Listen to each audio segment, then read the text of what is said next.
What's up, everybody? I'm Kyle Carlson, and this is the Rollback BMX Podcast, the number one BMX podcast in the universe, according to me. This week, we've got Brandon Loupos. Brandon is one of the hardest working riders in the game, and he's just closing out a hell of a year in 2018, with highlights including an X Games gold medal and winning a few different feast stops. He also recently won the first ever Australian national champion, so he is officially the champion of Australia. Brandon's a super competitive guy, and he's super dedicated to his craft, and I think we definitely had a very interesting conversation. So sit back, listen up, prepare to get educated. This is the Rollback BMX Podcast with Brandon Loupos. So we're here in my half-moved out of living room, sitting on a bunch of boxes, talking some serious business. When you were a child and dreamed about winning the X Games, did you ever imagine that after you won the X Games, you'd come to a small, smelly beach house and sit on some boxes and talk into a microphone? I knew that was the first thing that I was going to do after I won a gold medal. It was the first thing that went through my mind. I'm happy I was able to make all your dreams come true, because this should be a very big deal for you. I'm very excited to be here. So what's going on, Brandon? How are you, man? Everything's good. Yeah, I'm going good. Life's great. Living in the US now, which I'm stoked about. Are you full-time here now? Do you have your visa sorted and everything? Yep, everything's sorted out. I have a P1 visa, so I'm here for 3 years, and I just signed a lease to live at Daniel Diaz's old house, and I'm moving in there in late January. So Daniel's going to be your landlord? He is. Ooh. I know. Is he going to raise the rent if you beat him? I really hope he doesn't. Because you plan on beating him? Yeah, of course. Poor guy. I mean, I plan to do the best I possibly can, and I hope he does the best he possibly can. Why Raleigh? Why do you want to live in Raleigh? I think it's just the hub right now for BMX Park. Like, I think Daniel's place is just the second to none. He's just on another level, and we think a lot alike. And obviously, Marin living there too helps my riding a lot, and it's just like the perfect place to be to get ready for all the feast events. You think that's better than like living at Woodward or something? Yes, because I think Woodward is really...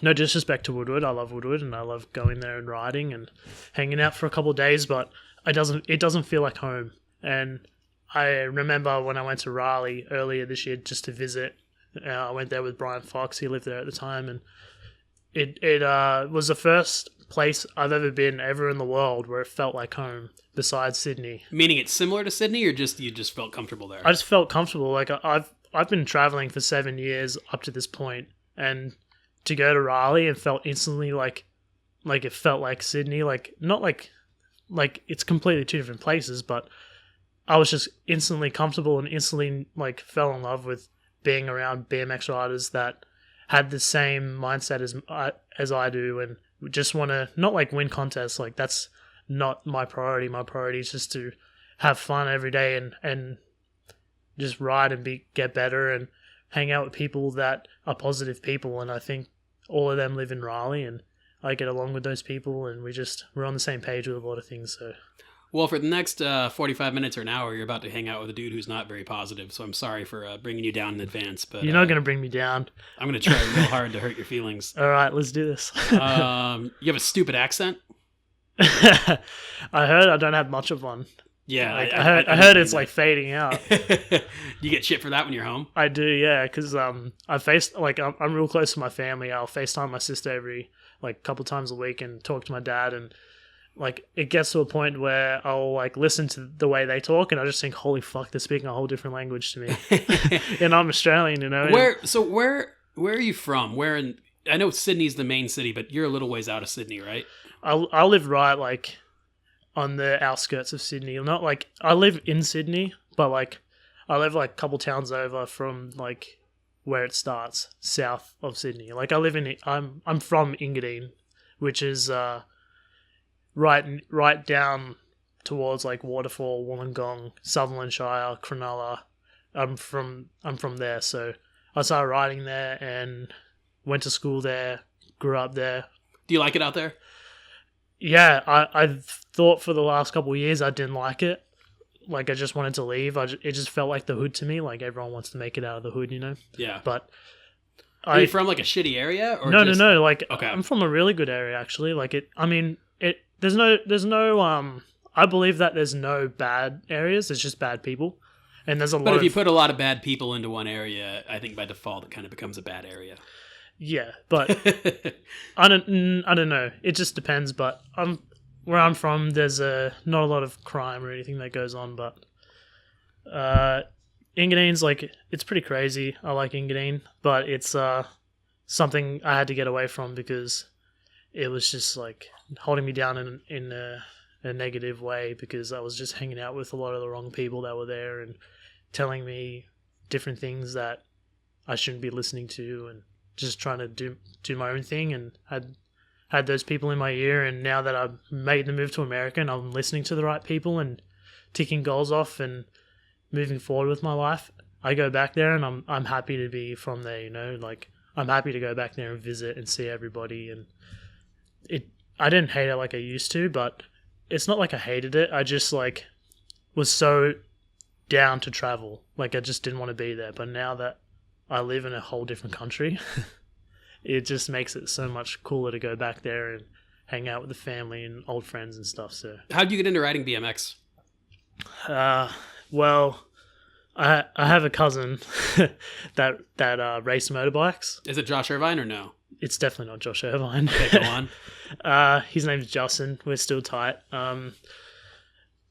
He raced motocross, and whenever he wasn't racing motocross, he was riding BMX in vacant lots and building jumps there with his friends. And I just thought that was the coolest thing in the world. And I wanted to ride motocross just like him, but when I saw like the price tag that came along with it, and same as my dad, he was just like, you know what?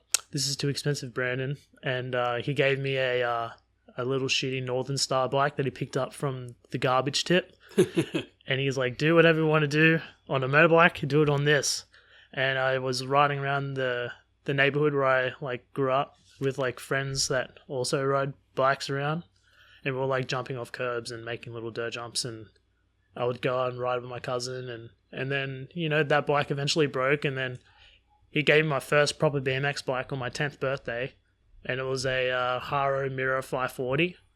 Yeah, and it was like, the bike was like 15 kilos, which is around like 23 pounds maybe. Like insanely heavy. 23 pounds isn't that heavy. I mean, I'm sorry. Yeah, I got the numbers mixed up. It was around like 40 pounds maybe, like insanely heavy. And I just started riding on that, and I was 10 years old, riding a 21 inch top tube. Like I was like that little like punk kid from the skate park that like turned up in like board shorts, like what you would wear to like the pool or whatever. Like I'd turn up in them and like singlets and no helmet, no pads or anything, and just like. Any reason? Just because you didn't have the right stuff, or just because you didn't? Yeah, I didn't have the right stuff. I didn't know what BMX was. All I knew was I liked riding a bike, and that's all I wanted to do. I've heard from a lot of people from your area that classic you would roll up in a full face and just kind of have a whole weird like poor man's Dave Mirra vibe to him. Is that true? It is true, yeah. I didn't have a full face, but I mean, I did buy a full face eventually, but when I realized how hard it is to ride in one of those, I didn't ride in it anymore. I rode it like probably twice. I did used to ride in like a Haro jersey. Like I watched like a racer jersey, or like one of the ones like it was one of the ones that like Nyquist and Mirror used to wear in like the early 2000 X Games. Damn, how'd you end up with one of those? Could you just buy those? Yeah. I'm pretty sure. I would have just bought one from the local black shop because Did it have a name on the back? Did it say Mirror or Nyquist? I think it was blank. It didn't have any names on the back. Oh. It just had like Haro, like the old black. It was like white, red, like on the front. It was like a blue and white jersey. That's a really cool thing to wear just rolling up to the skate park. And I remember I like had that, and also had like a Yamaha jersey because obviously I was like I wanted to race motocross, but also like a lot of people didn't know like my my real name at the skate park because like they just saw me wearing all this like Mirror stuff at the skate park, and I was called Mini Mirror for a good 5 years at the skate park from when I was 10 to 15 years old. Were you a big Dave Mirra fan, or was that just based on? No, I was like a massive Dave Mirra fan. Okay, I still am. Yeah. I love Dave Mirra, and it's crazy because like I've never been like I've been on tour with like Travis Pastrana and guys I've looked up to since I was a kid.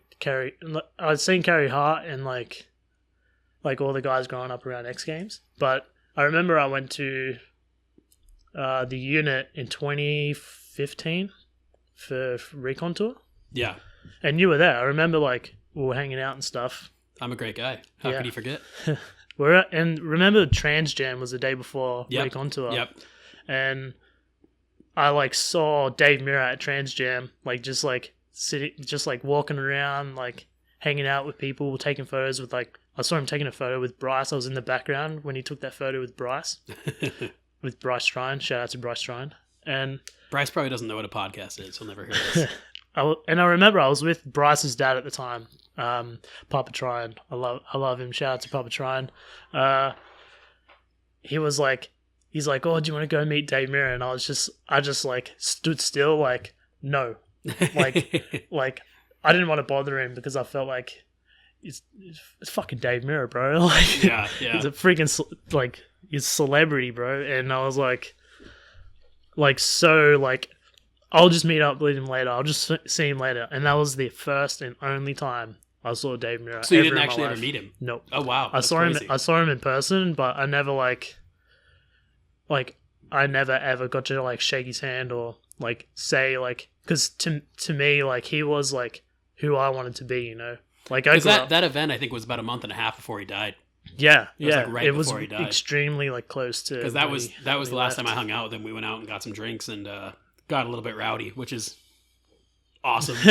Plenty of good Mirror memories like that, but full circle. That's cool. I mean, it's a shame you didn't get to meet him, but at least you had that up close. Yeah, I'm thankful that I got to see him before all that shit went down, and I'm sorry, like everyone that kind of like was around your circle that kind of like didn't see this coming so close, and like it was a really shitty time. But, it was a shitty time. Reflecting on it all, I think all you can really do is think back to all the great shit he did. I was like thinking about it too, because I was like, I only want to inspire people like Dave inspired me. Like a lot of people like say like, obviously I want to be the best person I possibly can be and be the best rider I possibly can be, and be like somewhat close to Dave Mirra, but I only want to inspire people like Dave inspired me. How did you end up traveling at first? Like, so did you eventually get sponsors and whatnot, or did you, at what point did you get on the road and decide you really want to try to do this BMX thing? I think it started when I first went to America for the first time. When was that? The first time I ever came to the States was I was 17 years old. I was 17 years old. Just said How old are you now? 25. Okay. But that was 2010. I went to Woodward camp for like Woodward East. I went there for 5 weeks or something. As a camper? As a camper, yeah. Who paid for that? Your parents? Yep. Damn, that's cool. My dad saved for 3 years. I was gonna say, I know your dad's not a wealthy man. No, that's a really cool move.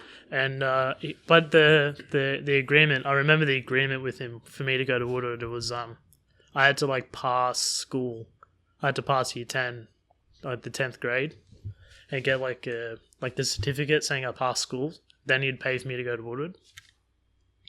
And I remember the day I passed it, and I was just like, Dad, look at it. He's like, God damn it. And he's like, all right, let's do this. And then I was riding scooters at the time, and I was going to the skate park. And were you riding BMX also? Yeah, I never like just solely like rode scooters. How did that start? Well, it started because obviously I was like I just told you, I was a 10-year-old kid riding a 21-inch top tube. Okay. And I like learnt to ride the bike and everything, and I could air hips and air high and stuff, and like I could ride. I just couldn't do any tricks because the bike was so big, Yeah. And then I remember I saw like a video, like my friend showed me like when the YouTube first came out. Like when YouTube first came out, like I think this was like 2006, 2007 maybe. Okay. And she was like, "Oh, go to this website. It's called YouTube." And I went there, and I was like, "All right, what do I do now?" And she's like, "Type in anything you want." And I typed in like bike riding, and then it slowly went to like a kid doing tricks on a scooter, like tailwhips on a scooter.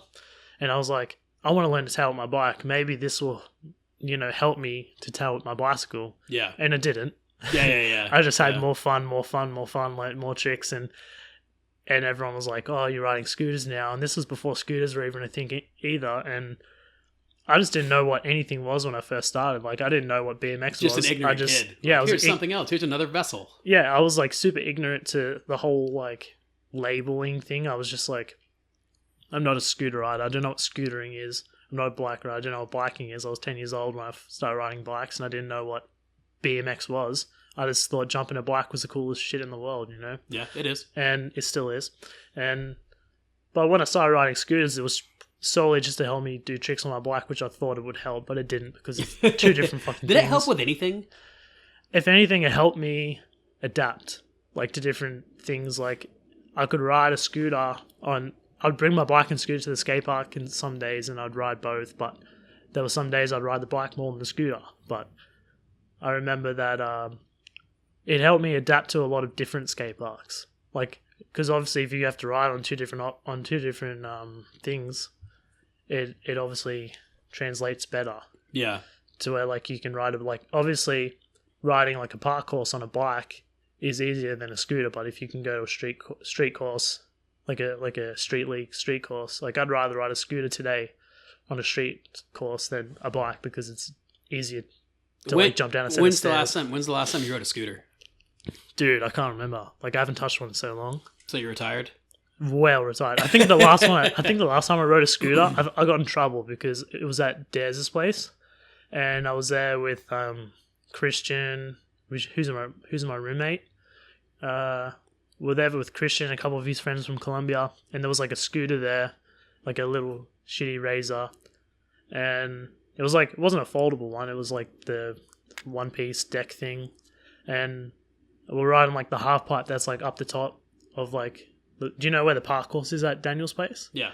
And then you have like that shitty quarter when you first walk up the stairs, and then you have that little mini ramp. They're like two and a half. Yeah. We're riding that on the scooter, like all of us. And I remember I did like a flare on it, and then they were like freaking out. They're like, "Oh, you can still ride. Do you reckon you could do more?" And I like was doing fire flares on the scooter, flare whips and stuff. You should be ashamed of yourself. And then Daz like texted someone who was at the park and said, "Hey, stop riding. Daz is watching the security cameras and he can see you riding without a helmet."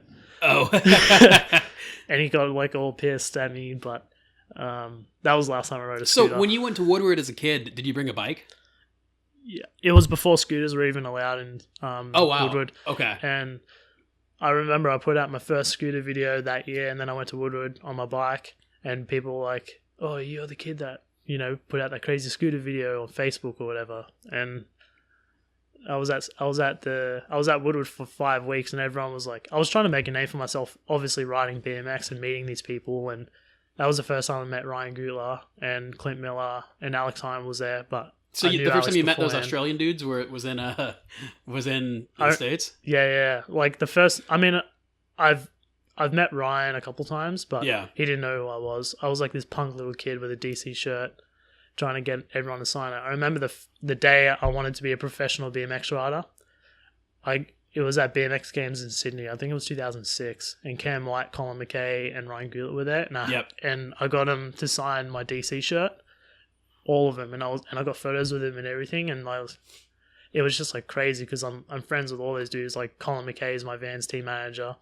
Ryan Gutler still like helps out with Hyper and Snafu. And Cam White built the dirt jumps in X Games Sydney this year, and I'm friends with all of them, you know. And it's crazy when I was a kid, like they were the dudes. So, but going back to Woodward, that was like the first time I ever got to know Ryan, because he was there for like a week with Alex, because Alex was filming with Fuel TV, and Clint Miller was there as well, and it was like Clint Miller. Shout out to Clint Miller, great guy.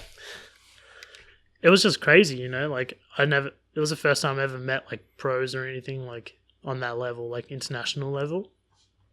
And that's when I knew that's what I wanted to do, was ride BMX freestyle for a living, you know. That was before like I knew anything about like the politics in the sport or like how to become pro. I just was like, this is what I want to do. Just as simple as I want to ride bikes good, and that's something I can do for a living, kind of. It was the only thing I was good at. Like I sucked at school. Yeah. Like I never understood school. I hated school. And I was a punk kid. Like I was a really bad person. Not a bad person. What sort of bad shit were you doing? I was just a bad kid. Like, I was just like doing stupid shit in class and Like, were you doing ecstasy and stuff? no, You wouldn't should go have that been doing far. ecstasy. I wouldn't go that far, no. But I was like lighting cigarettes in class just for fun, and like I'm bringing knives to school and trying to get drunk at school, and like I was 14-year-old kid, like being a freaking punk, like on the verge of like being nobody, you know, just being a freaking mess. And I'm 30. I just turned 32. That sucks. If I had to go back to school, I don't think I could do it sober. So I think young you might be a bit like modern day me. But so Yeah. did the whole BMX thing kind of put you on the right track and give you something to aspire to? Is that what you're trying to say? yeah, well, pretty much what I'm trying to say is that I was good at literally nothing. Like, the only thing I was good at was riding my bike. And you were getting better at riding And your I was bike. getting better Okay. every day, and I had the right people around me that also rode bikes. And the best part about it all was that the people who I rode bikes with, I felt like I was a part of something, and it made me feel like accepted. Yeah. Where at school, you know, everyone was making fun of me for riding bikes. What did they want you to be doing? Playing traditional sports, or what were they into? They didn't want to like, it's just like the world, you know, the world doesn't want to like give you answers. They just want to shut you down for whatever you want to do. Like at school, everyone knew I rode bikes. And Were there other kids in your school that rode BMX or not really? nah, my best Okay. friend Sean, still my best friend today, he rode with me, but he kind of quit and went to scooters, but full time. And he was like the only dude I really rode with that was at school besides a few other people. But mainly everyone was just like giving me shit about not playing football, you know, like no NRL, no AFL or anything like that. Like everyone, like no one wanted to be like, oh, like you're gay, you're stupid, do this. But it was like they just wanted to shut me down because I rode bikes. I think that's kids suck. Pretty much. That's just the way it is. I think, And I used to get beat up all the time at school. Like I was bullied for riding BMX. And Really? Yeah, 100%. And I was not only at school but at the skate park as well. Like were you extra small or something, or just? I was a lanky kid, but I wasn't like meaty. I was like really thin, but I was a Yeah. lanky kid. Like I was picked on at the skate park the first 2 years I was going there too. Like I remember By older kids or what? by older kids. Yeah. Yeah. I remember going to the skate park on the first. I think it was the second or third day ever earning that Haro Mirror 540. Yeah. And there were older kids there, and I was like stoked to see other kids on bikes, you know, and like I was there like riding, having fun. I was just a little kid asking questions like, "Oh, can you backflip?" Like Probably annoying, but that's just something that. probably annoying. But that's something we all deal with. But those I would never like. I would never make that kid feel bad about himself for asking No. questions. Like No. like I get them all the time, but I would never like go like make that kid feel like shit. Like Yeah. those people, like I would ask them if they could like do something as simple as like, "Oh, can you like jump the island or can you jump this hit?" And they'd be like, "Shut up, kid." And like I remember I would like sit by myself at the skate park and they'd ride into me and skid into my wheel as they're riding past. And I remember they broke like a few spokes in my front wheel and I had to like walk home, which is like maybe 2 miles away. And then I had to go get my bike fixed by myself. And then something else would happen. Like I remember they punked me on like pegs or brakes or something. They were like, I got these new Fusion mirror pegs at the bike store, at the bike shop, and they were like amazing, like the lightest pegs on the market or something. And these kids like came up to me and they were like, "Hey, like those pegs suck. We'll give you 4 pegs for 2 of those.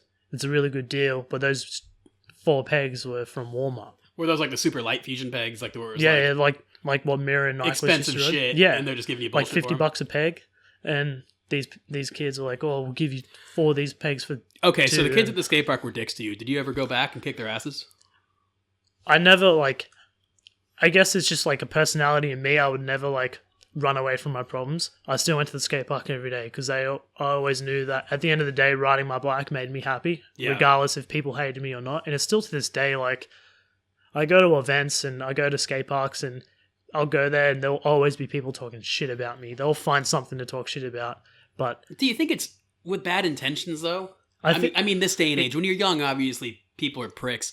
But this day and age, do you really think people are talking shit about you with bad intentions? I don't know. Like it's always been in the back of my mind. Like I always hear shit off the side. You know, like I'll always like I'll hear stuff about like other like fellow riders will say something about me or something that I did, or like I'm not a bad guy, and I'm not gonna like rat on people or say like, oh, this guy like did this, or this guy was overscored, or fuck this guy. I was always just a on myself. Like I was just like, this is what I'm doing, this is what I'm gonna do, and good luck to I'm just here to do what I want to do. I'm not here to start fights. I'm not here to talk shit. I'm not here to do any of that. That's what I'm here for. Done. I'm here to get the job done. I'm here to do the other shit. That's fine. But it's crazy too, because like there's people that like there's still people that talk shit about me all the time. Like I'll get people that'll comment on my Instagram and call me a faggot and stuff, and they're like, but I've dealt with that my whole life. You know what I mean? Like, did you ever think about being less of a faggot? Maybe that would help, right? That's a cigarette, a faggot? Isn't that what? That's what it is in Australia. Yeah. Yeah. So is that what they're calling you when they call you that, or do they mean like the American like gay slur? Yeah. Yeah, you shouldn't call people that. It's almost 2019. You can't call people that anymore. Yeah, but people still do it. I know, it's fucked up. It's crazy. But it's crazy because like I think I was not brought up like as a kid, but when I started riding professionally is when it kind of grew me into the person I am today. Not like I've always. When in your career do you feel like you first kind of like, what was your first milestone? So you went to Woodward, you decide you want to do this whole BMX thing. You keep working hard, you're riding at the park and stuff. Did you win a contest? Did you go back to the States? What was the first thing that was kind of like, all right, this shit's real? Okay, well, the first thing I did, I went to America in 2020 for Woodward for 5 weeks. And then I came back to Australia and I was just doing a lot of the Australian events, which was like local competitions, BMX games at the time in Canberra, and Danger Jam, stuff like that.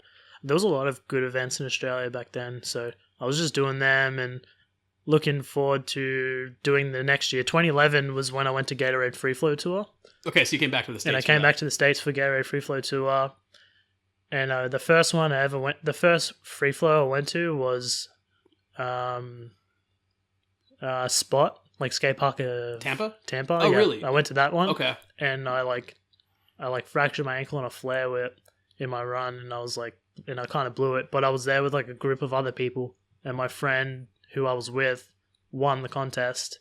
Who was that? Luke Bauman. I remember that name. Yeah, he was like a big up and comer from Australia, and I was with him when he won. And then the next stop was San Diego, and we're all going there anyway. But is that Claremont? Yeah, Claremont. Yeah, I remember we were riding both Woodwards before all the stops, and I was like just working on just being better for the next stop, because I was paying for you to be out here? Was your dad footing the bill? My dad, yeah. My dad's been my number one, he's supported everything I've done. Even today, he doesn't need to pay for anything anymore, which is great. Like, if anything, I pay for him to come out to events. As you should. As I should, yes. And I do that, and I'm happy to do it because he did it for me, Shout out to John. Shout out to John Loupos. He thinks I hate him. He does. He always tells me that. I don't. Well, tell that story real quick. Quick sidebar here. Or do I have to tell the story? It was my first year at X Games, which was last year. It's crazy my second X Games gets that success. But anyway, my first ever X Games in Minneapolis, I was with my father, John Loupos, getting food in the catering section in the athlete lounge. And Kyle Carson was standing right in front of my father. And my dad says hello to him and goes, "Hey, I'm John." And Kyle obviously, "Hi, I'm Kyle," and turns back around and makes his food or whatever. But my dad gets upset because you didn't know who he was. And I'm like, "Dad, you're not a fucking celebrity. You're supposed to say, 'Hey, I'm John Loupos. I'm Brandon's dad.'" Yeah, see, I would have been psyched. And then you would have been like, "Oh, this is why this random person is talking to me, right?" Yeah, it's bad. I feel like a dick. Sorry, John. But when it's something like that, I feel bad too. I get insecure because I don't always remember people that well.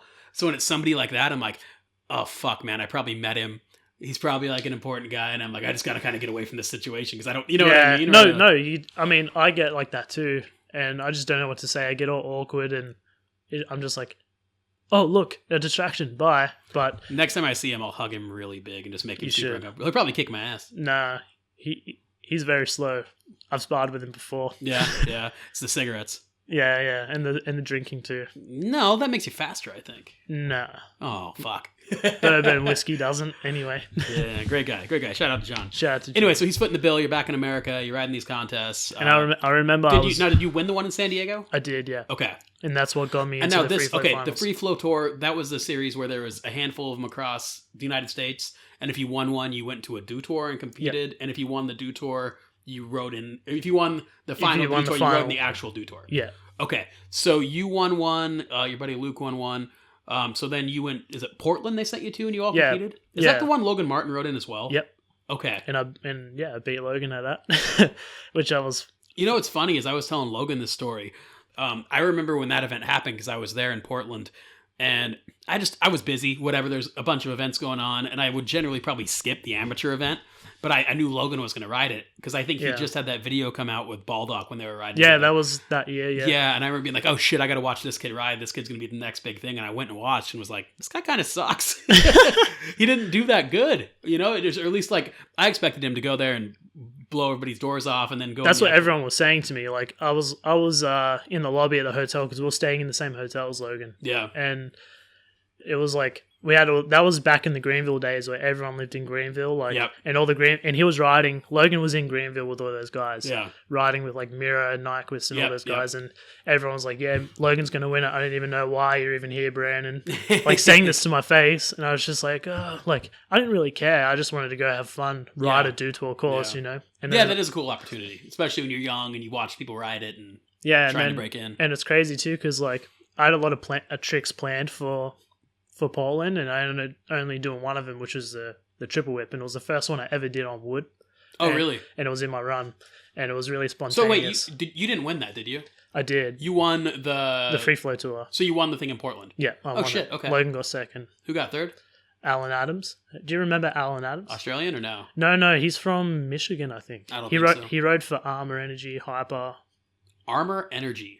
It's like what Hucker used to ride for in Brandon Loupos. Oh, Arma. Yeah, like the nuts. Yeah. Yeah, okay. He rode for them. But so you won that, so you got to ride in the actual contest. I won Portland and then got invited to go back to Vegas. Okay, so you rode in the Vegas contest. And I rode in the Vegas contest, and I got, I think wasn't it like top 12 go to finals? Probably something like that. It's been. I got 14th. Oh, so you actually did pretty well. I went alright, yeah. So after that happened, you was kind of like, okay, I can actually do this. Yeah, and that was like something that, you know, I was like, oh, I can hang with these guys, you know, like I'm not just like some random kid, like I can hang out with these guys. And that the next year, 2012, I like goofed around a lot. I just went back to America for 2 months and just rode Woodward. I didn't like do any contests or anything because I tried to get back into do tour. But they said that if you won, a part of winning free flow is that not only you get to ride the last stop of the do tour that year, but you also get the invite back to open qualifiers. Okay. The next year. So you're guaranteed a spot in open qualifiers. But they didn't give me that spot, but they gave it to I think Alan Adams went in Ocean City that year, the next year for 2012. So you couldn't even get in? No, I couldn't even get in. Wow, that seems like a screw up on their end. Yeah, it was like a lady at the time that wouldn't let me in. She told me that if I asked one more time, like, she's never going to consider me to ride a do tour. Do you remember what her name is? No. Well, lady, you're a bitch. But I remember the 2013 was a good year because that was the year I signed with my now agent Lucas, and he got me into do tour dirt in San Francisco that year. Okay. Open qualifier? No, that was just it was straight actually invite. in the contest. Okay, cool. And that was the year I started riding for Fox Racing and Failure Bikes, and that was really cool. How'd you do in that contest? I blew it. That was my first. I always like stories like that when like your agent or somebody has to put their ass on the line to get you in. Like, no, this is my guy. He's the man. He was telling everyone I was going to win. And you have to. That's how you get your guy in there. But it's He's crazy. Doing his job. What's crazy though is I was like doing enough stuff to win. Like I was I filmed a Welcome to Fox video like a month before that contest, and I was 1080ing the Spox and stuff before. Oh wow, okay. And like doing 1080s every day. I was riding with Kyle like a week before the contest or 2 weeks before, riding with him, getting ready, like, and I felt like amazing at the time. Yeah. And I went to do tour, and obviously like the jumps are not going to work in your favor. You're going to have to work out the kinks and stuff. And yep. I remember I was like, it was like a drop off, then the first set, and then a roller, left hit, and 2 last jumps. And the first set was really hard to jump. And I was like, and you have to like push through so much. Was everybody having this problem? And everyone was having this nobody problem. was going hard on the first one. No. Gotcha. And I was like, I was known back then. I was like, when I did a 3 flip, I was like pulling back a lot because I like doing them high. And I was like, but I was just flipping the first jump every run in practice, not doing anything else. Yeah. And I was like, I'm just going to 3 flip it in my run, not even practice it. And I 3 flipped it nose case behind the landing. Oh, wow. And that was like... The recipe for passing away. Yeah, I passed away for sure. Did you get wrecked like you were done? No, I got back up and just pretty much went to do my... Because back then it was 3 runs, 1 count. Okay. And I was like, I have 2 more opportunities, try again, right? You tried to 3 flip it every run? No, second run I just straight flipped it. And then I triple whipped the hip and slipped the pedal. Gotcha. And I was like, fuck, like... So close. I sucked today. And then I went back up and did... Like I flipped in my third run, I got it done, but I did a flip on the first one, double whipped the hip. I straight 360 the third jump, and then cash rolled the last jump, and I think I got like 16th or something. That's not a terrible run. But that I remember that day, like Lucas was like extremely upset with me. He was like, "I thought you were gonna make finals," or like he was pissed at me. But back then I was just like stoked to be there, But yeah. I think that's what changed me was like. He wasn't solely pissed at me. He was just getting me ready to be a professional because obviously these big brands are going to pay you. They're not going to pay first place money to the last place guy. Well, I mean, if you're going to be a competitive athlete, it's difficult. You shouldn't be finding victories in not winning. You know what I mean? It's hard to say that's what he was like, hey, don't be pissed. You can't, if you walk away like, no, man, that's sick. I got 16th. That was a great day. Like, are you there to win or are you there to have a good time? And if you're there to have a good time, that's fine. That's fantastic. Yeah. But if you're the dude that wants to win, like, fucking try to win. Yeah, well, I think he just wanted to knock that out of me. Like, stop going to events if, like you want to claim you're claiming you want to win, but you're happy you get 16th. Like, snap out of it, And that was, like, a real big turning point for me because I went through a lot of mixed emotions then because I was like, fuck, am I good enough to be a pro? What do I need to do? Yeah. Like, and then the next year, 2014 was pretty shitty. Like I used to do Nitro Circus. So I did Nitro Circus for like 2 years and made a lot of money doing Nitro Circus. And then I spent all of it going to these contests, which I ended up sucking at. All of them. Which contests were they? Well, I flipped the bill for both my America trips in 2013. Okay. I went to England for NAS that year. Also went to, there was also a Fox contest in Melbourne I went to. So for a lot of these events, these are probably like NAS and whatnot.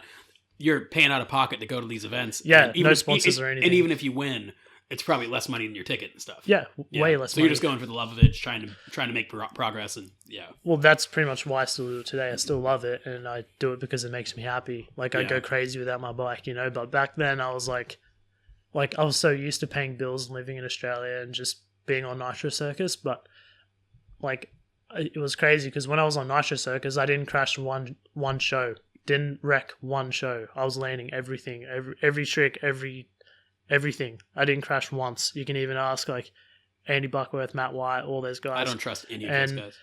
They will tell you that not like they didn't see me crash once, and if I do crash, it's like, what the fuck happened? What happened to Brandon? And it got to me because it created that expectation from Nitro that I was going to land everything no matter what, and I'm only human. And all these guys are like getting applauded for trying a trick and crashing, and I do a cash roll double whip and land it, and everyone's like, sick. We expected you to land that. All right, let's see if freaking Andy can land a triple front flip. Yeah. And I didn't like that. I think that they took advantage of me, and meaning financially or what? Not financially, no. That I felt like it wasn't like I love Nitro and I love everyone there, but it just didn't feel like a family. It felt like everyone was like against me almost, like not like against me, like they hated me or whatever, but I felt like they were just like, oh yeah, Brandon, whatever. Like it just didn't feel right to me. It didn't feel like something that was Just wasn't a good fit. It wasn't a good fit for me. I love Nitro and I'll still do shows or whatever, but I don't think I could ever like do another tour again. Yeah. And solely because like I was like picked, not like I'm not gonna like say I was like picked on a lot because they treated me really well, but they did give me a lot of shit, and that kind of still hangs over me. Do you think there was any sort of jealousy involved? I mean, maybe. A lot of those guys can't go win contests, and you can go win contests. A lot of those guys are there because they can't do what you do. Not all. This was before any like contests or anything. Okay. And they were just like I don't know. It's just weird because like I love all those guys. Like I love Jed Milden and all those guys, and like they always treat me well. But there was also those few select dudes that didn't ride that also gave me a lot of shit too. That also turned me off the political business part of BMX, which I tried to fray away from, and that's one of the biggest reasons I still have Lucas in my corner, because I hate dealing with people that have no idea about what I do. They just want a sticker on the helmet. But you know, like what I said earlier in the podcast, that I was never a kid to run away from my problems, and I'm still. You seem like to have that. a lot of them. People are always mean to you, it sounds like. I mean, I don't know. I don't know if it, like when I was younger, I was definitely picked on a lot, and coming up, I was given a lot of shit, and I was compared to a lot of the best people.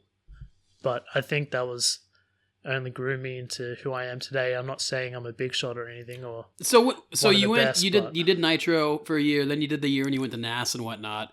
I was still doing Nitro around then. Like okay, I was doing Nitro, and then when we'd have time off tours where everyone was just like resting, I was going to do contests with Logan and stuff, and that was when I was just coming up, and I was like I was stoked on BMX. Like I didn't care about riding shows, riding contests, riding freaking. Just wanted to ride. I just wanted to ride. I still am like that, and it's obviously like I can see, because I was younger then, I could ride like 5 days. I could ride 7 days a week and not be hurt. But now like I was riding all year this year in 2018, riding the Vans events, riding Feast, riding X Games, riding Nitro Games.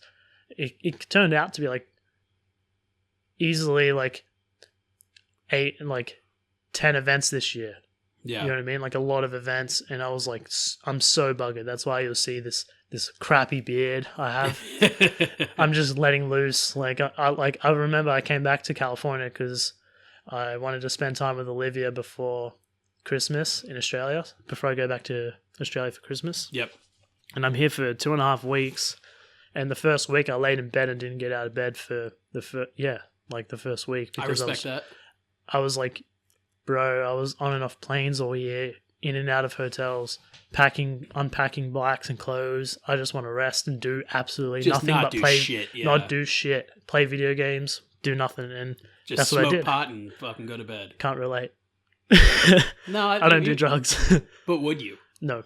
Would you consider it? I'm not gonna say I'm not gonna say that I've never have, but while I was in school, yeah, but obviously people change. Are you dope, right? Oh yeah. To compete better? Yeah, I'm injecting steroids on the reg. Good. That explains the massive muscles and crazy endurance. No, that's definitely. I don't definitely do that. I'm not going to say his name. Lance Armstrong? I was going to say something. Oh, I know else. who you're talking about. Yeah. Shout out to this mystery person. So this past year, it seems like it finally kind of came together for you. It seems like you worked hard for a long time. Maybe last year a little bit as well, but this year was a really good year for you, you know. And thank you. What do you attribute that to? There seem to be a lot of changes. Would you agree? The past year and a half, you finally got your shit together. You weren't just another guy out there. You were winning shit. You were doing well. You were active. You were consistent. You were healthy for the most part. Well, I definitely last year was a good year for me too, because I'm not the guy that will say, hey, like I had a lot of success, but that doesn't mean it was a shit year. You know, like 2017 was really important for me because that was the year that, you know, I devoured a lot of my demons. You know, like. At the start of the year you came. That was the year I came. Yeah. 2017 was really important for me because that was the year that, you know, I was back in that same position I was in 2013, where I was paying for myself to go around the events again. You know, I wasn't getting any help from any of the sponsors I had at the time. And I went to the Toyota Triple Challenge events because that was the first time they ever had it. Yep. And I did fairly well. I got third overall with Logan and Kyle, and that was really important to me. And those guys are top paid guys at the sport. And so you were making money riding those, and you could kind of put that back into riding more. Yeah, every prize money. Sorry, I didn't mention that, but all the prize money I ever earned before I was sponsored or getting paid went back into riding. Yeah, that's like I never like kind of the only way to do it. Literally, that's what I was doing. I was a guy sleeping on the floor in hotel rooms, riding events, going home. So were you buying your own hotel rooms and sleeping on the floor? Well, whenever companies wouldn't buy my hotel rooms, I was doing kidding. that. Yeah. So you do well at those events. Yeah. Then what? So 2017 anyway. I did the Toyota Triple Challenge, which ended up getting third overall. Made a pretty good lot of money. What do those pay? What's his first place one? It was like $8,000 or something. First place was 3, but I ended up making 10,000. Okay. Because I won best trick on one of them, which is the same as the winning one. Oh wow! Okay. And then I got like a 4th place. I got a 4th place in Anaheim. Got like a 7th place in Phoenix, and got 3rd in Atlanta. And then I'm getting 3rd overall, nice. Making some good money. And then I remember I had to use that money to pay my friend back, because when I went to Atlanta, my friend Darren Hughes, who owns Monster Skate Park, he paid for me to go to Atlanta because I had no money. So whenever I got the check, I paid him back. Paid for you to go from Australia to Atlanta. Yeah. So that's pricey. Yeah, it was like $2,000 or something. That's a good friend. Yeah, and I paid him back as soon as I could, which was 7 months later, because he had to know. He had to know what he was getting himself into. Anyway, I remember I was talking to Andy Buckworth. He came to because that was when Monster was open still. I grew up riding a skate park called Monster Skate Park in Sydney, Australia, and I rode there every day, religiously every day. And I was pretty much the Colton Walker of Sydney. I just lived there, didn't leave. And I was like riding that place every day. And I remember Andy came up to me and was just like, "Hey man, like you have like unbelievable skills on this bike, and if it's only going to stay in this building, it's not going to take you anywhere. You need to come to America and live there and do all the events and show everyone how good you really are, like how I see in this building." But he said it in a worse. That was like the nice way of putting it. What he was trying to say. What he was trying to say is like, get the fuck out of this building, go do something with your BMX career, Yeah. And at the time, I thought, I was like, oh, this guy's a dick. Like, he was being mean to me. And which I look at it now, I was like, that probably like really saved me, And I got out of that building, and it's crazy because when I got out of that building and went to America, the day I left, Monster caught on fire and has been shut ever since. Did you burn it? Yes. Okay. If I can't ride here, nobody can ride here. No, I know who did it, but I'm not going to say. Buckworth? Yeah. Yeah.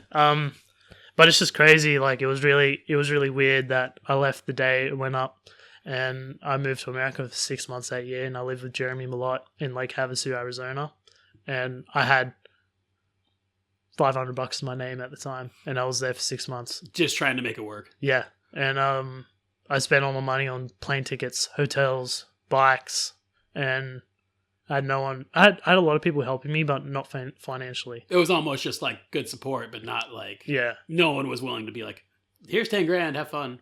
No, definitely not. And so when you did well at the Nitro event in Salt Lake, right? Is that when you finally kind of got some money and kind of got back on your feet? Yeah, that was the biggest paycheck I've had. So you rode 2 events. Did you podium both events?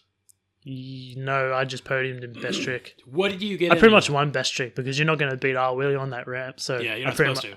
So that event's won. not made for somebody else to win. Oh, shout out to R. Willie. So how much money did you make there?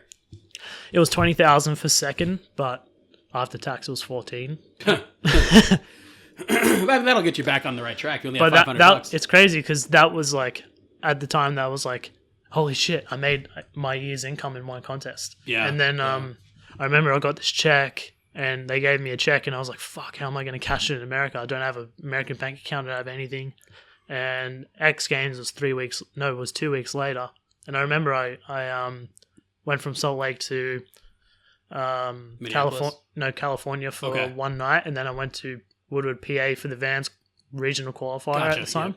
And then after that, I went back to California for a week and a half, 2 weeks. And while I was there, I was staying with my agent, Lucas, and he was helping me with getting an American bank account so I could pay for my dad to come watch me at X Games. Nice. And I remember this is probably today the most stressful part of my life ever. I've never told you the story, but I remember I got the account up and running at Wells Fargo, and the check went through, everything was all good. But I paid they gave me like a temporary card. Yeah, with no name on it or with whatever. no name on it or anything. Yeah. And like they said I could use it online and it would work. So the first thing I did, as soon as the money went through, I went on to American Airlines and bought my dad a plane ticket to come watch me at X Games. And this was a couple days before he flew out. And I remember when he was at the airport, my girlfriend at the time, her mum called me and she was like, like they're not letting your dad on the plane because like the payment's still processing apparently. And I was like, what are you talking about? And I looked at because I had dad's stuff on my phone because I'm with American, and the when you make a booking online, it says like pending or like it doesn't say confirmed. Usually I'll get those emails where usually it's like an hour or two later. Yeah. Those I never got that second email. Like the first email but was you think nothing of it. No, exactly right. And at the time I was like, oh, my dad's coming to America, come watch me at my first X Games. This is great, and things started ticking off and, he was like, hey, Brandon, I don't think I can come. Like, these people are just not letting me on the plane, man. And I was like, and this was I think 30 minutes till boarding. So he showed up at the airport. He showed up at the airport goes to late. check in. Okay. Yeah. Late. He showed up at the airport late to check in, and they wouldn't let him on the plane. So I called the bank and asked, hey, what the fuck? What are you guys doing? I'm trying to find my dad to America. And then they were like, okay, well, you just need to call American and tell them what's going on.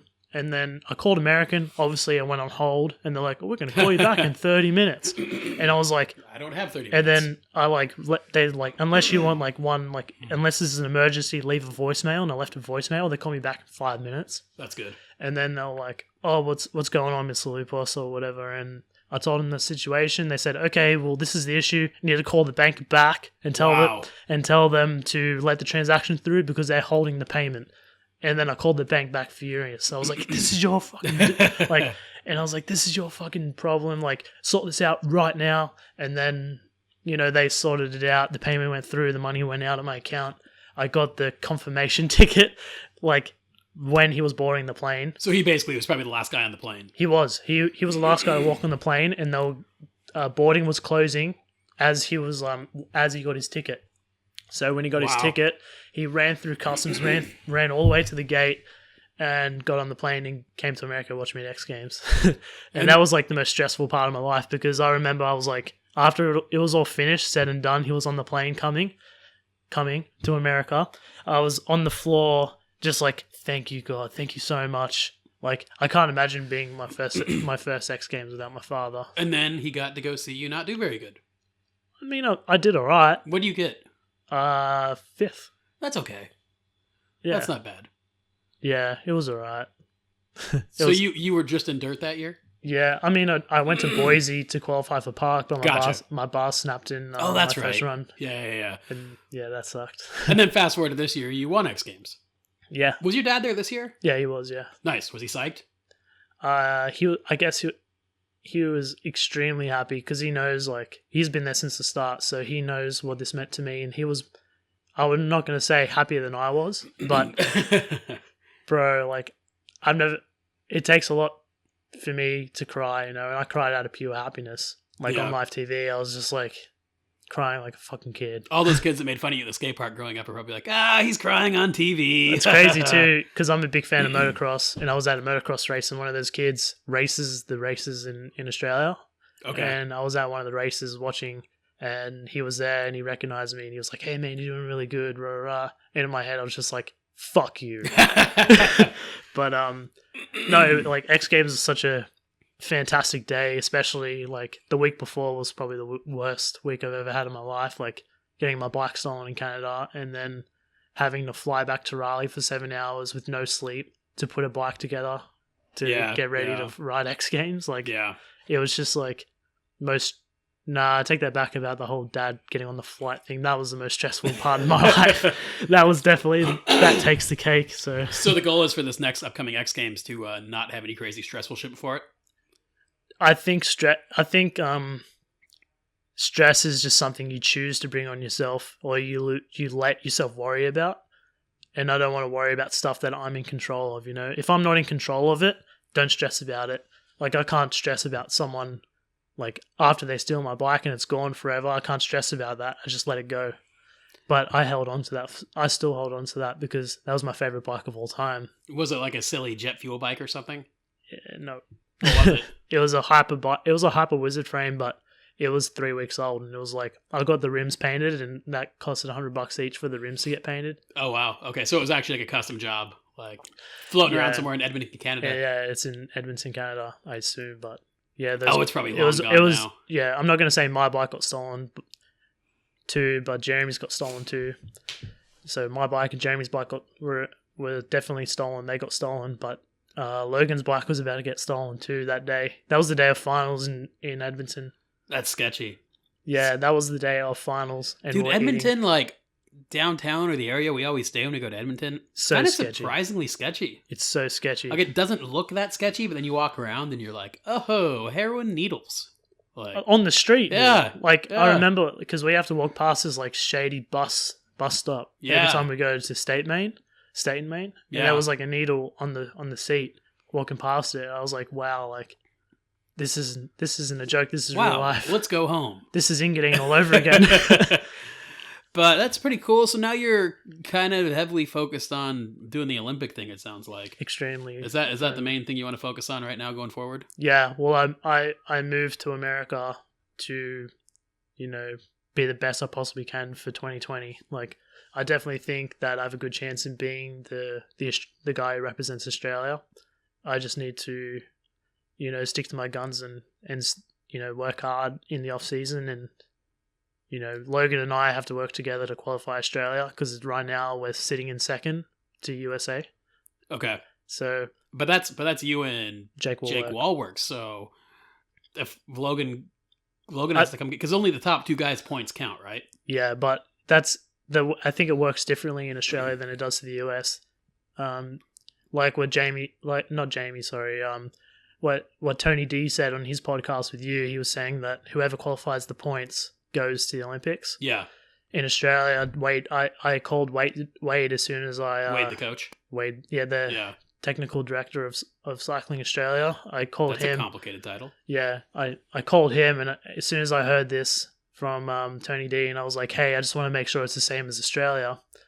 This is for Australia as it is to the US, because that's fair, you know? And he pretty much said, in other words, that it's the same, but it isn't. Like, they just wanted the gold medal. They didn't care about silver or bronze. They said if Logan's riding better than me, he's going to go. It doesn't matter if I'm in first or not. Huh. And I was just like, that's pretty much the shortest way of putting it. And I was just like, thinking to myself, I was like, I don't want to go to every feast and you know, win every feast. But Logan beats me in Logan, like, somehow gets chosen over me, I'm going to freaking murder somebody, you know? That makes sense. Because Logan's Logan. No, Logan's awesome, and I'm sure Logan's going to go there and work his ass off. And I think the best Logan will. That's the thing. The best man should go. Whoever earns it should go. Whoever goes there, gets the points, kicks ass, should be the guy that goes. If Logan scores more points than you, well, I think Logan should be the guy that goes. Exactly right. And that's the way it should be. If Logan's in front of me in the UCI points, Logan goes, and that's fair because he's in front of me, you know? But if I'm in front of him and they choose Logan because, you know, they want Logan to go, then that's not fair. Because he's better looking than you? Well, it's happened a lot in the Olympics, like where people will qualify the country and they choose someone else because of their looks, or they just don't want that guy to represent their country. It happened in racing. Remember that dude that helped qualify the US in racing, and then he went and rode for Canada? Really? There's something going on. Something happened. I know so little about all that. I haven't really followed it much at all. But I don't know. It's strange. I just can't. It'll be real. It's hard because so few guys get to go. Yeah, if that's every the hardest country sent a part. couple. I think this hasn't been as much of an issue in some other sports that I'm aware of, just because a handful of guys go. You know what I mean? This Yeah. is only really an issue when one guy or two is going per country. Only one country sending 2 guys. You know? Yeah. So even if it's Australia gets to send 2 guys, and it's you and it's Logan, like look at right now, Jake Wallwork's doing good. You know, Yeah. Kyle Baldock can always pull it out. You don't know who's waiting on the back burner. You know Yeah. who the next kid is. You know, maybe my good friend Sam Gibson puts it together, and you know what I mean. Sammy.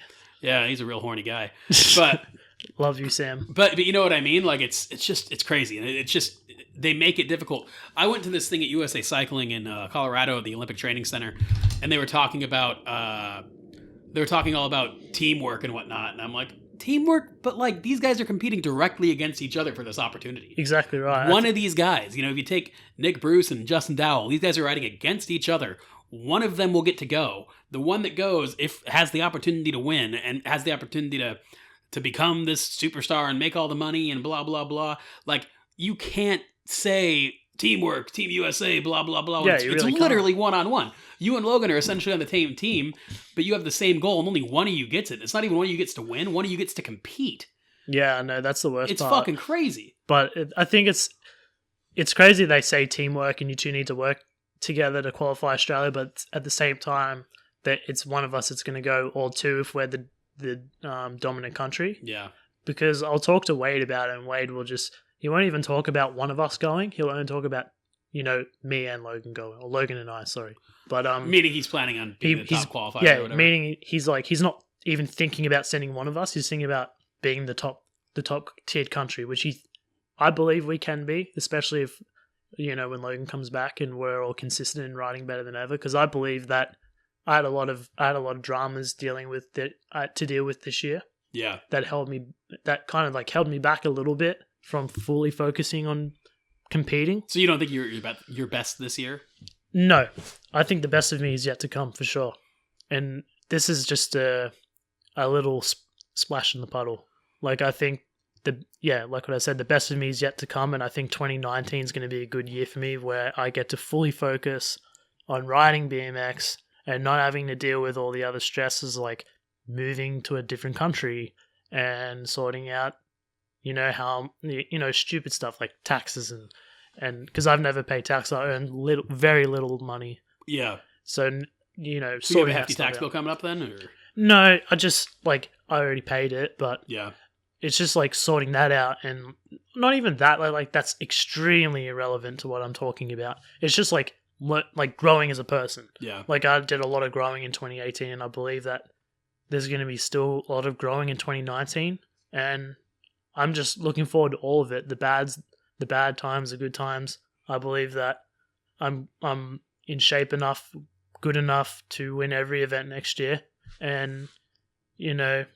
I say that in total confidence, and I believe it with, you know, one single shred of doubt. That's the attitude you should have. Yeah, you shouldn't be going in there being like, I think I can do okay.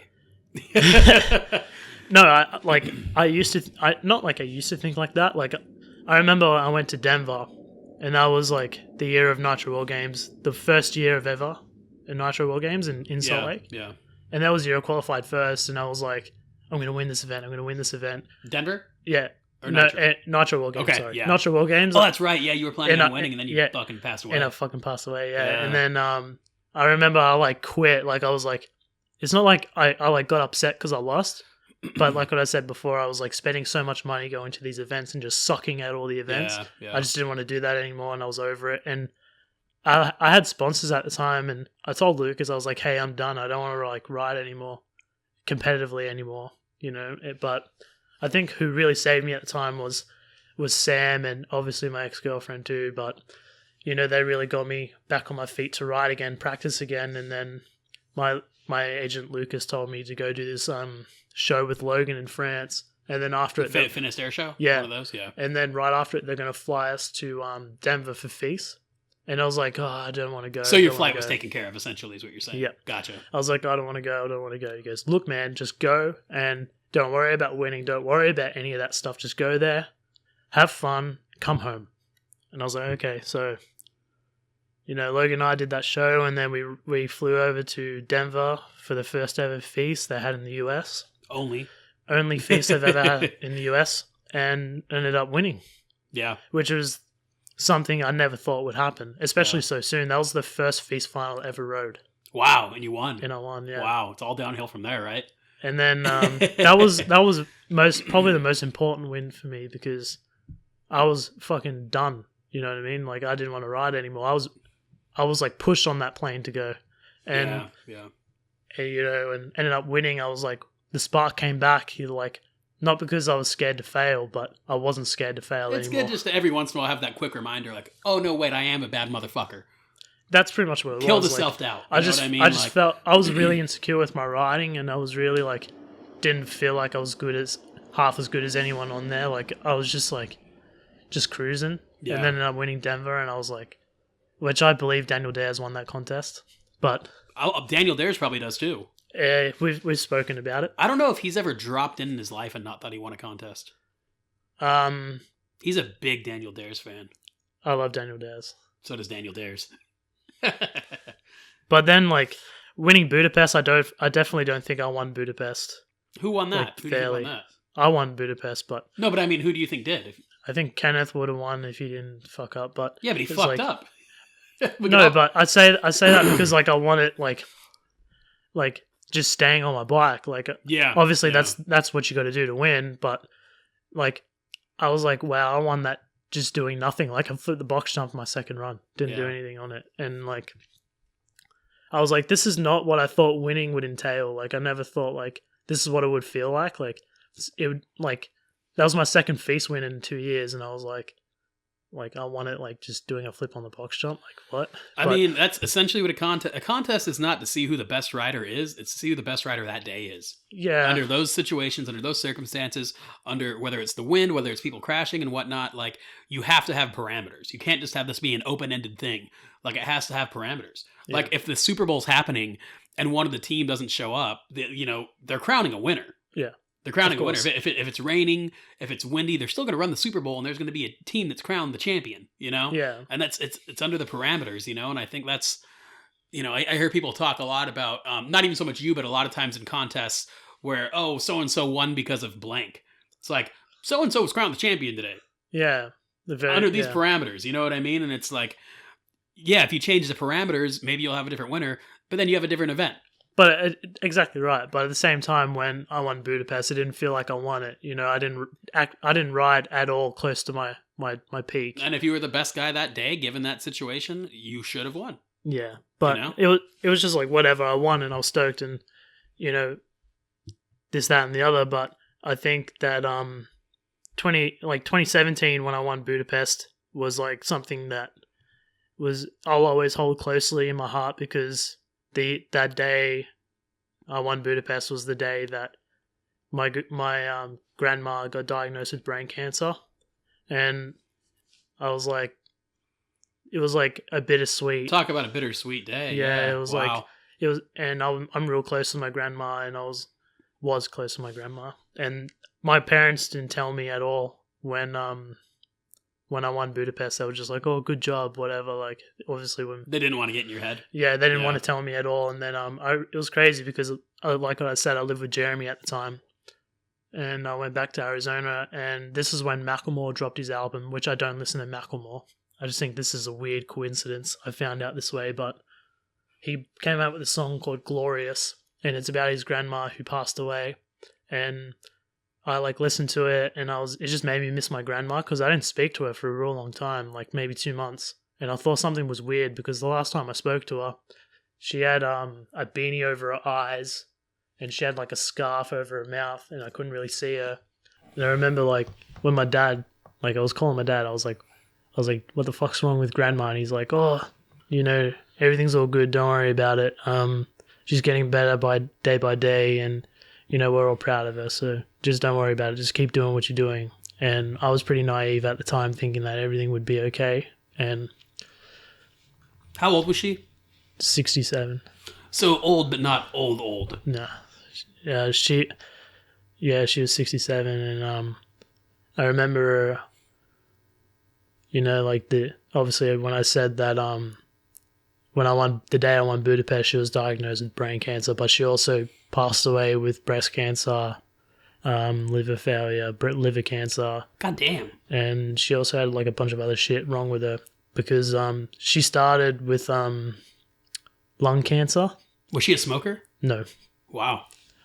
But she started with lung cancer, and then they took the lung out, and then they said when they took the lung out that there was still bits of cancer remaining around in her body, like where the lung used to be.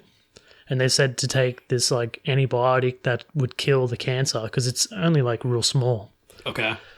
And they were like, oh yeah, like just take these like medication and you would eventually, pass on. And obviously I should have just thought about this at the time that, the kidney filters everything in your body. And obviously when the kidney's gone, whatever's there is just going to go all over your fucking body. And it went straight to her brain and targeted her brain, and she ended up getting brain cancer that way because she had actually, no, I said lung cancer. She had kidney cancer. Okay, gotcha. And they took the kidney out. Sorry, you can't breathe without lungs. I feel really dumb. I feel really dumb now. I got into too mixed up. I apologize for all the listeners if you're still listening to this. But they took the kidney out, and when they took the kidney out, obviously it goes from there. About like the antibiotics would kill the remaining cancer because they didn't get all the cancer out. They just took the lung out, and it was black, and it was just bad. And obviously when they took the antibiotics didn't work, it just went all over her body and ended up targeting her brain first, and that's what shut down her whole body first was the brain cancer. And I remember when I found out the day she passed away, it was definitely life-changing. I don't think I've been the same ever since. For better or worse? I'd say better because, I was really close to my grandma. She was one of my best friends. We spoke all the time, and she was someone who understood me regardless of... And she would never judge me either. Like, she was someone that is just really nurturing, understanding, and the most, positive person I've ever met. When you had the dual lip rings and the bleached hair, she still loved you? Yeah. She was there. She was there for those days. She was there for those days, and she was like, Brandon, what the fuck are you doing? You look like an idiot. Like, no, Grandma, this is cool. Yeah. We called her Yaya because I'm Greek. I'm not actually Australian. I'm a fraud. But she's from Greece, but she moved to Australia to have a better life for her family because there's better opportunities in Australia than Greece, because we all know Greece isn't one of the richest countries, So for all the people that used to call me criminals, I'm not actually a criminal. I'm actually European. Ooh, beautiful. So how do you think it's changed you, having your grandma? I think going through this. I think it changed me in the fact of, like, she was one of my biggest inspirations because her story is a lot similar to mine. Like, she was... Obviously, mine's not written yet, but she came from a country and built everything from the ground up. She did it all with the grandpa, and they started out in a coffee shop, not knowing how to speak English, and learning by themselves, which I kind of learnt my way through BMX. Even though I had a lot of people helping me, which I know people helped them as well, is that I had all right guidance, but I had to I had to step forward, put my best foot forward each time. Like, I learnt on my own, and I learnt, I'm not self-made by any means, but, I learnt these lessons on my own. I'm the one that got on the bike. I'm the one that made the mistakes. I'm the one that learnt from them and kept coming back and kept failing. And I remember, like, there was a good couple of years it's not like I didn't even win any contests. I didn't even make it in the finals. And I was still going to all these contests, and I was like, this is, like, not even worth it. I'm too much out of pocket here, you know what I mean? And this is, like, not even worth it. And I remember that's when I went to Denver, and I did really well, and I was stoked there and won my first feast in Denver. So when did your grandma die? My grandma passed away on the 22nd of October, 2017. So she got to see... Was she coherent for... How long was she incoherent for? She was coherent for Like, did couple she get months. to see you, like, in X Games and stuff? Was No. she able, okay, she was kind of... I think she saw me in 2017, maybe, but I spoke to her after it, and she was like, I could tell something was up. Yeah, yeah. And I remember when I got back after finding out she was really sick, because my family didn't want me to find out until I was coming back and the season was over. Yeah. But they didn't know the season wasn't over. I came back before China, Okay. and while I was home, I saw her and she didn't recognize me, and I didn't know how bad it actually was. Yeah, Like my grandpa, when I went over to visit her, my grandpa answered the door and he's like, just warning you, this may upset you.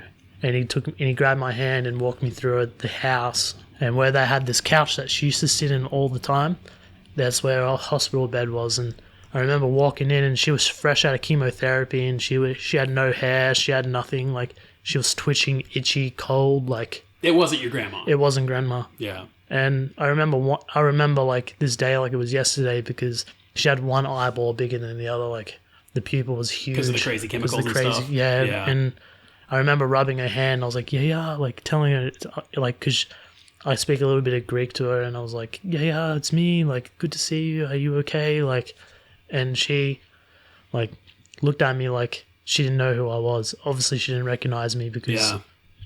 And Grandpa had to like tell her, like, because there was times like Grandpa would tell me that she wouldn't even recognize him. Yeah. And I remember leaving, and that was the last time I ever saw her, and I just went into my car and just started crying. And a few days later, she passed on, and that was like the hardest day I've ever had to go through, because I can't recall losing anyone close to me before I lost my grandma. Like, obviously I've met people before they've passed, like Brandon Ream and all them, but Yeah. I never like I was never close with anyone before they passed, and my grandma was the first one. And it's still like today is like has me all like fucked up, because I do believe it's made me better, but it's made me better in a sense that it's woken me up, because nothing is forever. Yeah. Nothing, like, you could be taken tomorrow. You know what I Yeah. mean? Like, but the only thing that will stay behind is your good, is just how much of a good person you were to people. Your memory, you know? Legacy. And I think that's what I'm more focused on, more than the Olympics, is being nice to people and making sure, and just, I don't really care if they remember me or not. I just want to be nice to people and make sure that people think highly of me, you know. And I want to inspire kids to ride bikes, and I want to ride with everybody. Doesn't matter if you ride a curb or a flat rail or a freaking mega ramp, I want to ride with you and have some fun on bikes. And that's what woke me up, is the fact that I have my best years in front of me yet to come, and I just want to be a good example for kids on bikes that want to ride BMX, and people who already ride BMX. I want people just to know that I'm just like them, and I love riding BMX, and it's got me where I am today, and I'm thankful for every part of BMX, the bad and the goods. That's reasonable. You know? It's better than wanting to buy big expensive cars and be an asshole. No, I could have done that if I wanted to, but I Yeah, I don't know. You're pretty poor. was. I'm just joking. I'm still pretty poor. Yeah, you got to buy me some cool shit though. I guess that's all pretty well said. Anything else you care to add? I just want to give it, you know, I don't know where to go from here, but obviously, like what I said, the best of me is yet to come, and I say that with all confidence. And I just want to thank all my sponsors: Rockstar Energy, Hyper Bicycles, Snafu BMX Components, Vans Shoes, Gain Protection, Wasserman Media Group. Also want to thank, the UCI for putting me in this position. Also Australian Cycling, that I'm now a part of, gratefully a part of. And also want to thank my girlfriend Olivia for everything she's done for me, and Daniel Dares. I want to thank Daniel Dares, Andy Buckworth, and also, most of all, I want to thank my family and my friends who got me to this place. Darren and Hagen from Monster Skate Park, Kyle Carlson for this interview. I'm a great guy. I also want to thank God for all he's blessed me with, and also Dave Mirra. I don't mind being in like the last three you mentioned are me, God, and Dave Mirra. That's good company for me. That seems about right. Who's your favorite bike rider of all time, Brandon? Without a doubt, Dave Mirra. Yeah? I mean, I say that with, again, true confidence. Yeah, Dave Mirra saved my life. Yeah? If it wasn't for Dave, I'd still be that kid, being a ratty kid at school. If it wasn't for Dave, I definitely wouldn't be. Well, you probably wouldn't be at school still because you're like in your mid-20s. I'd still be that same person. I just wouldn't be in school. That's reasonable. Well, I'm sure Dave would be psyched to watch you ride based on you're doing a lot of crazy shit and you're doing well, and wish you all the best in this Olympic pursuit. And Thank you. I'm excited that you're not poor anymore. I'm just not rich. But you're not poor anymore, and that's a good start. Borderline. You're still kind of poor. I definitely don't want to be like, I don't want to get in my head that I'm not poor, because that's when I start getting a little ahead of myself. I still want to stay grounded, and if I can get by, I can get by. That's all that matters. To help you stay grounded, maybe we could open up like a checking account with your name on it and my name on it, so I could have access to it. We could just kind of think of this as something we're working on together. Maybe we can talk about some business. My people will call your people. I don't have people. I mean, I'll have my person call you. You'll have your agent call me and be like, "No, fuck off." Maybe. Right. I'll have. We'll make some calls. All right, Brandon. Thank you for the time. Thanks for driving to San Diego. Thanks for hanging out in my half empty. That's pessimistic. Half full. No, it's half empty. We're moving. It's both half empty, half full. But thank you for having home, me. And you're a great guy. Thank you. Enjoy your new house. I won't enjoy moving. All right. Peace. All right, that does it for this week. Big thank you to Mr. Loupos for stopping by. Be sure to follow him on Instagram at Brandon Loupos, yo. No spaces. And until next week, just remember, it doesn't count if you don't pull the rollback. See ya.